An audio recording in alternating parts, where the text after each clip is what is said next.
Diferența între o asigurare de viață cu componentă investițională și fără. Aș vrea să povestim un pic despre această asigurare de viață. Sunt trei tipuri. Trei tipuri, ia, hai să vedem. Avem asigurarea de viață cu capital de deces și în momentul în care apare evenimentul nefericit, beneficiarii din poliță primesc suma de bani respectivă pe care asiguratul a decis să-și o asigure.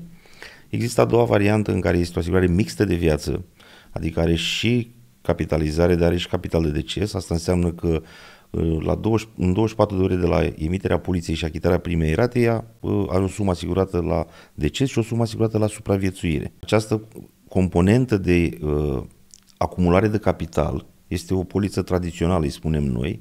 Ea se adresează oamenilor care nu au dorință de risc.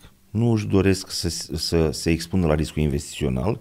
Sunt persoanele care își doresc un capital acumulat la expirare, dar cu o dobândă mini-garantată modică, dar ei sunt siguri că orice s-ar întâmpla, familia va primi acea sumă de bani.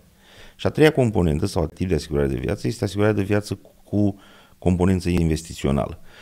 Această asigurare este, după părerea mea, cea mai flexibilă și cea mai la îndemână pentru orice persoană care vrea să investească niște bani, dar la care să poată avea acces pe toată perioada derulării poliței de asigurare.